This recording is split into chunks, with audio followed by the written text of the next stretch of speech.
નમસ્કાર દર્શક મિત્રો, હું વિશાલ ઠાકુર વડોદરા વોઇસના તમામ દર્શક મિત્રોનું હાર્દિક સ્વાગત કરું છું. દર્શક મિત્રો, આગામી 5મી નવેમ્બરના રોજ દેવ દિવાળીના દિવસે નીકળનાર ભગવાન નરસિંહજીના વરઘોડાને લઈને હવે તડામાર તૈયારીઓ છે તે શરૂ કરી દેવામાં આવી છે. અત્યારે હાલ એમજી રોડ ખાતે આવેલા નરસિંહજીના મંદિરે તમામ જે અત્યારે હાલ તૈયારીઓ છે તે શરૂ કરી દેવામાં આવી છે. જે આ મંદિર છે તે મંદિરને રોશનીથી સુશોભિત કરવામાં આવશે, ફૂલોથી શણગાર કરવામાં આવશે, દીપ માળાને દીપોથી તેમને પ્રજ્વલિત કરવામાં આવશે અને જે નરસિંહજી મંદિર છે તે મંદિર ખાતે અત્યારે હાલ પાલકીને સજાવવાની જે કામગીરી છે તે અત્યારે હાલ ચાલી રહી છે. ચાંદીની પાલકીમાં બિરાજમાન થઈને ભગવાન નરસિંહજી જ્યારે તુલસી વિવાહ માટે અહીંથી પ્રસ્થાન થાય છે ત્યારે મોટી સંખ્યામાં જે ભક્તો છે તેઓ આ વરઘોડામાં જોડાતા હોય છે. આ આખું જે મંદિર છે તે મંદિર દેવ દિવાળીના દિવસે અહીંયા શણગાર કરવામાં આવે છે. આખા મંદિરને રોશનીથી સુશોભિત કરવામાં આવે છે અને અત્યારે હાલ આપ જોઈ રહ્યા છો કે જે ચાંદીની પાલકી છે તે પાલકીને અત્યારે હાલ ધોવાની કામગીરી હાલ ચાલી રહી છે. તો દર વર્ષે આ જ પાલખીમાં ભગવાન નરસિંહજી, નાના નરસિંહજી સાથે બિરાજમાન થઈને તુલસીવાડી ખાતે તુલસી વિવાહ માટે અહીંથી વરઘોડાને પ્રસ્થાન કરવામાં આવે છે. અત્યારે હાલ આપ જોઈ રહ્યા છો કે જે ચાંદીની પાલખી છે તે ચાંદીની પાલખીને હાલ તેને ધોઈને તૈયાર કરવામાં આવશે અને ત્યાર પછી તેને સજાવવામાં આવશે અને 5મી તારીખના રોજ દેવ દિવાળીના દિવસે નીકળનાર ભગવાન નરસિંહજીના વરઘોડામાં નાના નરસિંહજી સાથે ભગવાન નરસિંહજી આ પાલખીમાં બિરાજમાન થશે.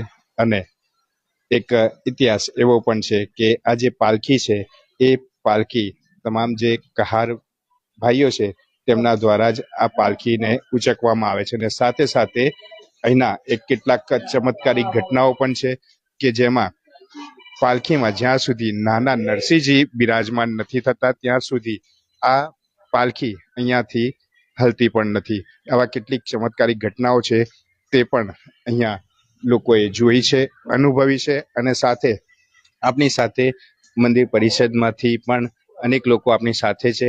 તો એમની સાથે પણ વાત કરીશું અને કઈ રીતની તેઓ તૈયારી કરે છે અને કયા પ્રકારની આયોજન આ વખતે ભગવાન નરસિંહજીના વરઘોડાને લઈને છે. અત્યારે હાલ પાલખી સજાવવામાં આવી રહી છે. પાલખીની વિશેષતા શું છે? આ પાલખી ચાંદીની પાલખી છે અને આ પાલખીની મય ભગવાન બિરાજે છે. પ્લસ આ પાલખીને અમે ધોઈ ને સાફ કરીને ચમકાવીએ છીએ. કાળી થઈ ગઈ હોય એને ચમકાવીએ છીએ. આ વસ્તુ અમારા વડીલોથી ચાલતી આવી છે. પાલખી છે, બહારની બારસાક છે, ભગવાન જે સિંહાસનમાં બિરાજે છે એ સિંહાસન તમને બહાર જોવા મળશે.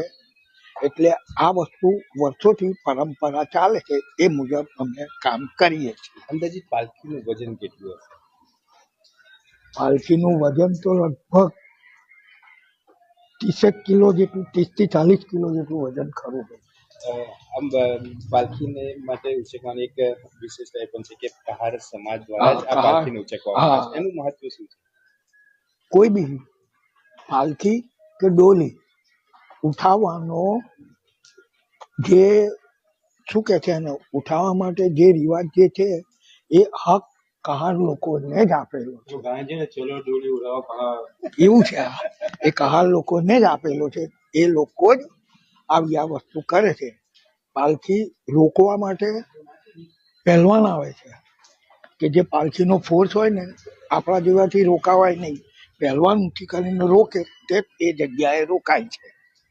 તો દર્શક મિત્રો, જે રીતે અમે પણ જણાવ્યું કે આ જે પાલખી છે તે પાલખી ચાંદીની બનેલી આ પાલખી છે અને દર વર્ષે આ જ પાલખીમાં ભગવાન નરસિંહજી બિરાજમાન થાય છે અને સાથે જે અમે કહ્યું કે વિશેષતા એ છે કે નાના નરસિંહજી જ્યાર સુધી આ પાલખીમાં બિરાજમાન નથી થતા ત્યાર સુધી આ પાલખી પોતાના સ્થાન પરથી હલતી પણ નથી. તો આપણે એ વિશે પણ આપણે જાણીશું કે આથી લગભગ મને યાદ છે ત્યાં સુધી 50 વર્ષ પૂર્વે આવી એક ઘટના બની હતી અને નાના નરસિંહજીને પાલખીમાં મૂકવાનું ભૂલી ગયા હતા અને તેના કારણે જ કદાચ એ વખતે જે પાલખી હતી તે ત્યાંથી સ્થળ પરથી હલી નહોતી ને ત્યારબાદ જ્યારે નાના નરસિંહજીને અંદર બિરાજમાન કરવામાં આવ્યા ત્યારબાદ જ પાલખી હલી હતી. અને આ ઘટના કેટલી સત્ય છે? આ ઘટના તો ભાઈ બહુ વર્ષો પહેલાની છે. આ નાના નરસિંહજીની જે આ ઘટના છે એ ઘણા વર્ષ પહેલાની છે. મારી 73 વર્ષની ઉંમર છે, પણ મારા બી ત્યાર પહેલા અમારા જે બાપ દાદાઓએ કીધેલી. તો દર્શક મિત્રો, અત્યારે હાલ આપે જોયું કે નરસિંહજીની પોળ છે ત્યાં આવેલું ભગવાન નરસિંહજીનું મંદિર અને નરસિંહજીના મંદિરે ચાંદીની જે પાલખી છે તેને અત્યારે હાલ ધોવાની કામગીરી છે તે અત્યારે હાલ ચાલી રહી છે અને ત્યારબાદ તેને શણગાર કરવામાં આવશે. અને અત્યારે હાલ આપ જોઈ રહ્યા છો કે ભગવાન નરસિંહજીની પાલખી ધોઈને તૈયાર થઈ ચૂકી છે. તેને પોલિશ કરીને તેને તૈયાર કરવામાં આવશે. ત્યાર પછી ફૂલોથી સુશોભિત કરવામાં આવશે અને આ ચાંદીની પાલખી લગભગ 30 થી 40 કિલો જેટલું વજન ધરાવે છે. આ પાલખીની વિશેષતા એ છે કે જ્યારે ભગવાન નરસિંહજીનો જ્યારે વરઘોડો નીકળે છે ત્યારે આ પાલખીને કહાર સમાજ દ્વારા જ ઉંચકવામાં આવે છે. કહાર બંધુઓ ભાઈઓ આ પાલખીને જ્યાં સુધી નથી ઉંચકતા ત્યાર સુધી આ પાલખી અહીંથી પ્રસ્થાન નથી થતી. સાથે સાથે આ નરસિંહજીના વરઘોડાની વિશેષતા એ પણ છે કે ભગવાન નરસિંહજી જ્યારે આ પાલખીમાં બિરાજમાન થાય છે ત્યારબાદ નાના નરસિંહજી છે તેમને આ પાલખીમાં બિરાજમાન કરવામાં આવે છે અને ત્યારબાદ જ પાલખી અહીંથી પ્રસ્થાન થાય છે. એક વખતની વર્ષો જૂની એક ઘટના હતી કે જેની અંદર ભગવાન નરસિંહજીને બિરાજમાન કરીને જ્યારે મંદિર પરિસરની બહાર લાવવામાં આવે છે અને ત્યાં જ્યારે પાલખી મૂકવામાં આવે છે અને પછી જ્યારે પાલખીને આગળની તરફ પ્રસ્થાન કરવામાં આવી રહ્યું હોય છે તે સમય દરમિયાન પાલખી પોતાના સ્થળથી હલતી નથી અને ઘણા પ્રયાસો બાદ પણ તે પાલખી સ્થળ પર ન હલતા કોક એક વ્યક્તિને યાદ આવ્યું કે ભગવાન નરસિંહજી સાથે નાના નરસિંહજીને બિરાજમાન નથી કર્યા અને ત્યારબાદ નાના નરસિંહજીને જ્યારે પાલખીમાં બિરાજમાન કર્યા ત્યારબાદ જ એ પાલખી અહીંથી પોતાના સ્થાન પરથી હલી હતી અને ત્યારથી જે પરંપરા છે તે પરંપરા આજે પણ યથાવત છે. અત્યારે હાલ નરસિંહજીનું જે આ મંદિર છે વર્ષો જૂનું મંદિર અને આજે પણ એ જ નકશીકામ અને એ જ કલાકૃતિ આજે પણ અહીંયા જોવા મળી રહી છે. ના કોઈ પણ પ્રકારના બદલાવ છે, ના કોઈ પણ પ્રકારનું અહીંયા સમારકામ કરવામાં આવ્યું છે, પરંતુ આજે પણ આ મંદિર પરિસર એ જ રીતે સજ્જ જોવા મળે છે. અહીંના જે પૂજારી છે તે ના દ્વારા પણ મંદિરને ખૂબ સુંદર રીતે સજાવવામાં આવે છે. ભગવાન નરસિંહજીની સેવા કરવામાં આવે છે અને ખૂબ સુંદર અહીંયા ભગવાન નરસિંહજીને રોજ આરતી કરવામાં આવે છે, પૂજા અર્ચના કરવામાં આવે છે અને સાથે બહાર એક દીપ માળા પણ છે. કહેવાય છે કે રાજા જ્યારે મહેલમાં રહેતા તે સમય દરમિયાન આ દીપ જ્વાળાને પ્રજ્વલિત જોઈને તેમના દર્શન કરીને તેઓ ભોજન ગ્રહણ કરતા. આ રીતની કેટલીક અનેક ઘટનાઓ છે. સાથે સાથે જે રીતે અમે જણાવ્યું કે ભગવાન નરસિંહજીનો તુલસી વિવાહનો જે વરઘોડો છે તે કારતક સુદ પૂનમને બુધવારના રોજ 5/11/2025 રોજ સાંજે 5 વાગે શ્રીજીના મંદિરથી નીકળશે અને દર વર્ષની જેમ આ વર્ષે પણ તમામ જે તૈયારીઓ છે તે શરૂ કરી દેવામાં આવી છે. આજે મંદિરમાં જે ચાંદીની પાલખી છે તે ચાંદીની પાલખીને ધોવામાં આવી રહી છે અને ત્યારબાદ એ જ પાલખીને સુશોભિત કરવામાં આવશે.